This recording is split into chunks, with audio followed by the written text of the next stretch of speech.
A little over 2 weeks ago, I uploaded a video about Stoicism, talking about how it was a philosophy that helped me through a difficult time in my life. And that video was received very well by you guys. So well, in fact, that it currently has nearly 6 million views, which is just crazy to me, because most of my videos get like 200,000 views if they do well. So thank you for watching that video and sharing it with others. It means a lot. In that video, I talked about how Stoicism helped me personally and gave some examples from history of other people whose lives were changed for the better thanks to this philosophy. But what is Stoicism? What exactly did it teach its followers? Why should you care? Those are questions I'll answer today. Welcome to the channel.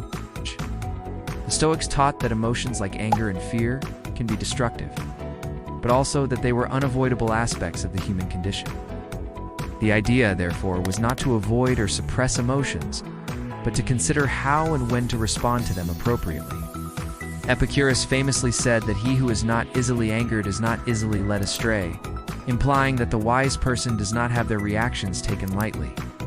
Marcus Aurelius said something similar in Meditations, writing, "You could have been angry long ago, but you were not because you were not then a philosopher." The Stoics understood that emotions like anger are natural and even necessary, but they shouldn't rule our decisions. Instead, we should let them pass like clouds, neither adding to them nor taking away from them. In Seneca's words, we must wait until the passions have spent themselves.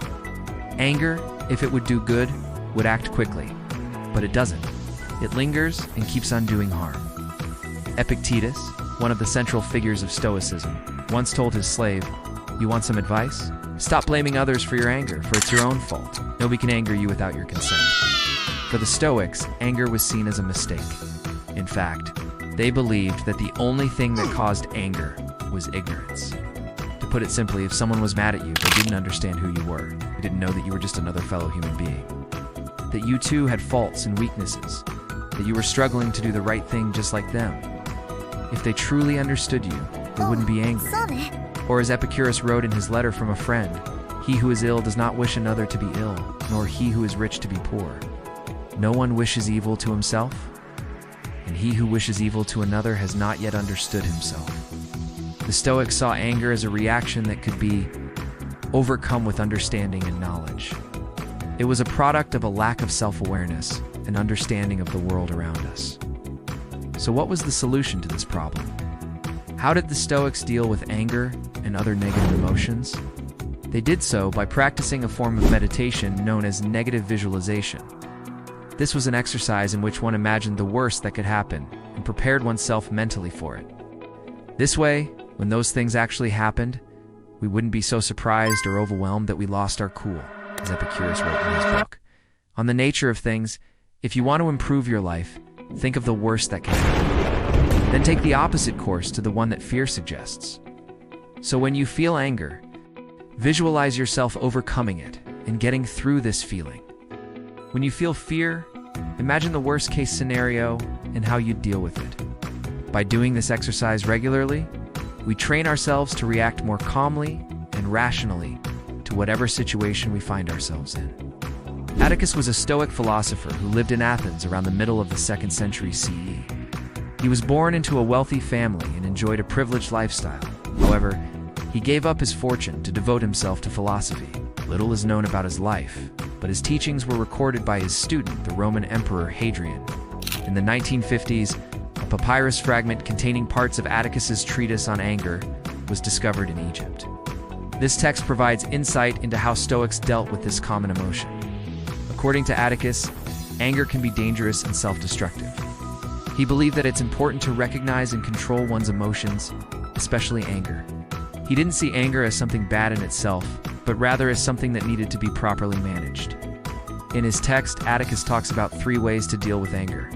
First, we must understand where it comes from and what causes it. Second, we need to recognize that anger is a choice, and that we can control it if we have the will to do so. Third, we should focus on improving ourselves, rather than trying to change others, since we can change others anyway. These 3 points can help us understand how to deal with anger in our daily lives. Atticus also teaches us about forbearance, which means accepting and tolerating things that are beyond our control. He believed that anger often arises when we set to high expectations or refuse to accept reality. This is a key point to remember when dealing with anger. According to Atticus, anger can cause physical pain. He believed that it was a natural human emotion, but it could be harmful if not controlled. He advised his students to monitor their emotions and not let anger get the best of them. This is an important lesson for everyone. We all experience emotions like anger, but it's up to us to control them and not let them control us. Overall, Atticus's teachings offer valuable insights into how to deal with anger and other negative emotions. His ideas can help us become more self-aware and improve our ability to manage our emotions in everyday situations. Atticus shows us that anger isn't always bad. Still, it's essential to recognize that we can choose how we respond to challenging situations. His ideas can be applied in various contexts and can help us become better at dealing with difficult emotions. Whether you're a student, professional, or just someone trying to improve their emotional intelligence, Atticus's teachings have something to offer everyone. Anger can be a powerful emotion that can motivate us to make positive changes. However, it's crucial to control it and not let it consume us. Atticus teaches us that anger can hurt us physically and emotionally, but it's in our hands to decide whether or not we let it. We can choose to respond to situations in a calm and rational way instead of letting anger take over us. How does this apply to us today? Well, for starters, we live in a world that often makes us angry. The news is full of violence and hatred. Politics are divided and people seem to be more polarized than ever before.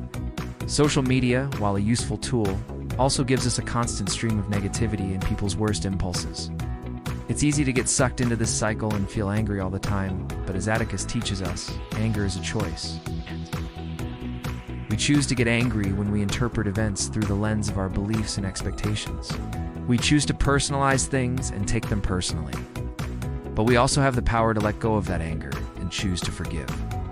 This doesn't mean that we agree with what happened or that we excuse the actions of others.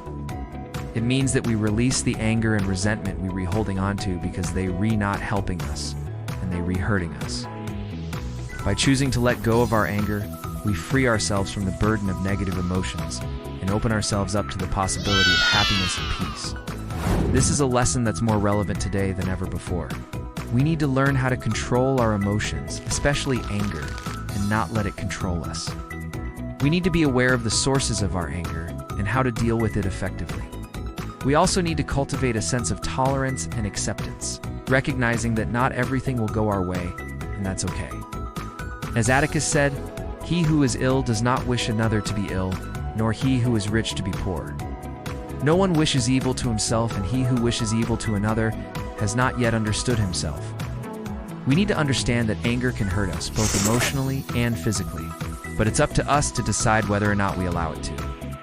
We have the power to choose how we react to situations and to let go of our anger.